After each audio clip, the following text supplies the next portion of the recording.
Mish Prizmus, çfarë kanë bërë me votën e diasporës? Mas një vendimi të imponuar dhe të shpejtuar, vendimi i cili sigurisht që u mor nga bashkimi i PD-s me PS. Por çfarë kanë bërë konkretisht? Kanë siguruar që tjetë mundësi procesi i sigurt në shpërndarje. Kanë harxuar 25 milion euro për t'ia vënë në dispozicion njerëzve që kanë vendosur të mos të kontribojnë, të jenë tatim pagues të rregullt në Shqipëri në kushtet e sotme. Jo të mos respektit për mërgatën, po të asaj pjesë të mërgatës e cila nuk do t'ja di për vendin e vet. Të përdorimit në mënyrë absurde të mos korrektesës. Shërbimi DHL-s që në shumë vende i hedh si një poste e ngatruar kur ka një procedurë për të ndjekur të pagesës që shkon gati 40 euro për një vot. Të lojës jashtëzakonshme të mos kontrollit të pikërisht kësaj vote deri në momentin dhe çastin e fundit të saj. Sigurisht që ka disa momente kontrolli, po sigurisht që ka pastaj edhe një lojë të madhe. E kanë menduar mirë, që në fillim mund të them që unë nuk isha dakord ta praktikonin. Të merrin vendim disa të pa interesuar fare për vendin e tyre, se nga kush do komandohen, për të zgjedhur disa krejtësisht pa dieni për administrimin në Shqipëri, për kandidatët dhe po thuaj edhe për partinë, që shohin shumë rrallë në televizionës, nuk shohin fare, dhe që pastaj duan që t'japin e kontributin e tyre në zgjedhjen e personave këtu. Të pasigurisë madhe se e kanë seriozisht apo nuk e kanë seriozisht, edhe pikërisht këto dalin pastaj nga shumë pamje në TikTok, në YouTube dhe kudo, ku shifen grumbull zarfash të verdh, që o nga njëra palë o nga para tjetër, por sidomos nga Partia Demokratike, majmun, Partisë Demokratike, thonë ja, ta tregojmë ne. Pamje që prishin siglat, urrejnë, plotësojnë aty për aty, tallen me votën.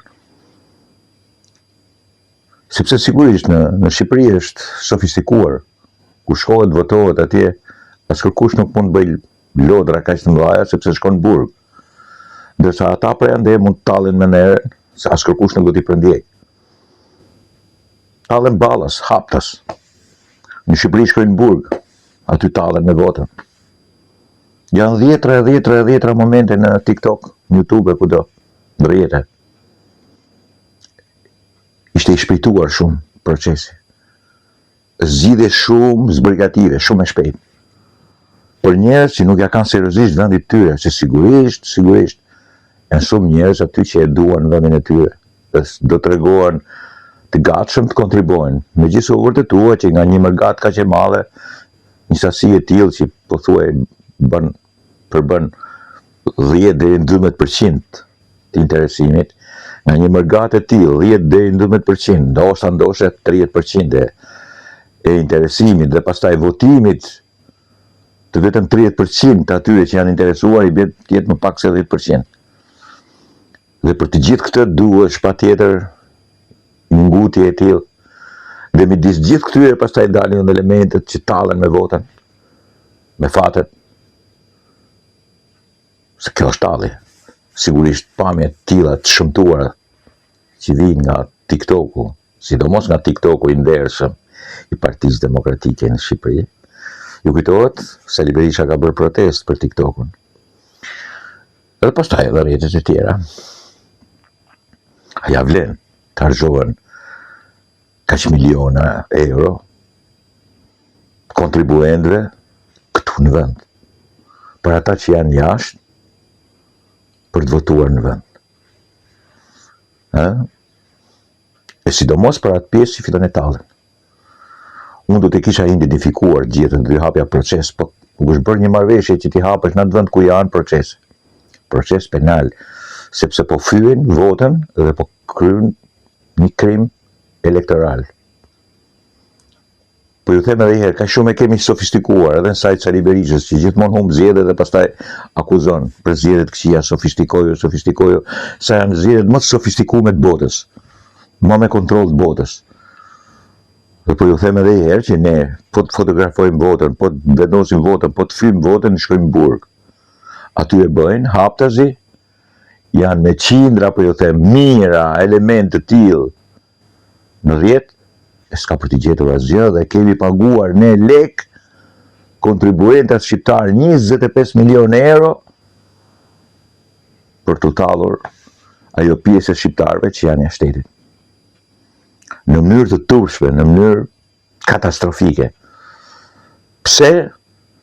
Sepse një çmendur të detyron ta bësh këtë punë, dhe ky çmendur e ka emrin Sali Berisha, dhe këta pastaj që nuk janë çmendur, por mund ta shfrytëzojnë si raste dhe që janë majoranca, normalisht, që i bëjnë qefin një maskaraj folk politik, bolshevik si Sali Berisha.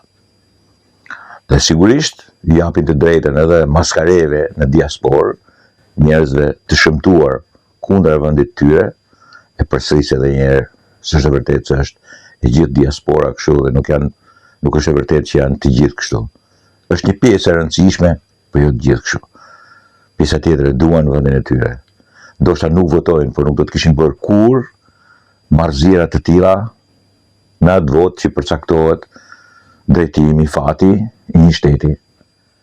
Në demokraci, sigurisht në demokraci. Në diktaturës ndodh ky fenomen. As do t'ju kishte thënë kërkush të drejtë që tallen me votën, dhe njëkohësisht as do t'i kishte pyetur kërkush, dhe që shpallur dhe armiq. Por edhe të paguaj unë, dhe të tallet me votën ai, dhe të futen në burg këtu që në një mund të bëjë edhe një gaf këtu, kene, kjo është e papranueshme. Është e papranueshme që shqiptari të jetë ai jashtë, të jetë me këto predispozita marrëzie elektorale në krahasim me shqiptarin brenda që sigurisht do të marrë fatin politik në duart e tija. Kurse një pjesë, sigurisht shpresoj të jetë e vogël atyre jashtë, tallen me këtë fat. Dakord, miqtë e mi, këtu e kisha fjalën, çfarë kemi bërë? Mos kemi hapur në ditën 12-13 majit një element tjetër të diskutueshëm, të papranueshëm edhe të shëmtuar votën e diasporës? Unë shpresoj që jo. Po deri tani ka disa element që të bëjnë të trishtohesh për fymjen e madhe, e cila po bëhet nga majmun, maskarej, shqiptar sigurisht, që janë në dispozicionin e votimit, në dispozicionin e marrjes vendimit, kam përshtypje dhe pa drejtësi se si u takon fare ta marrin këtë vendim, një pjesë të madhe aty, që kanë ikur duke baltosur shpeshherë vendin e tyre, dhe të marrin në dorë duke u tallur fatin e administrimit ton politik, ekonomik, financiar. Dakord, miqtë e mi, çfarë kemi bërë në sajt Sali Berishës kryesisht, por dhe socialistave që e kanë pranuar këtë element, ndoshta jo mirë të studiuar, pavarësisht të sofistikuar me mendjen e tyre, me një mijë sisteme mbyllje. Po kur shoh ato pamje, them me vete, ja,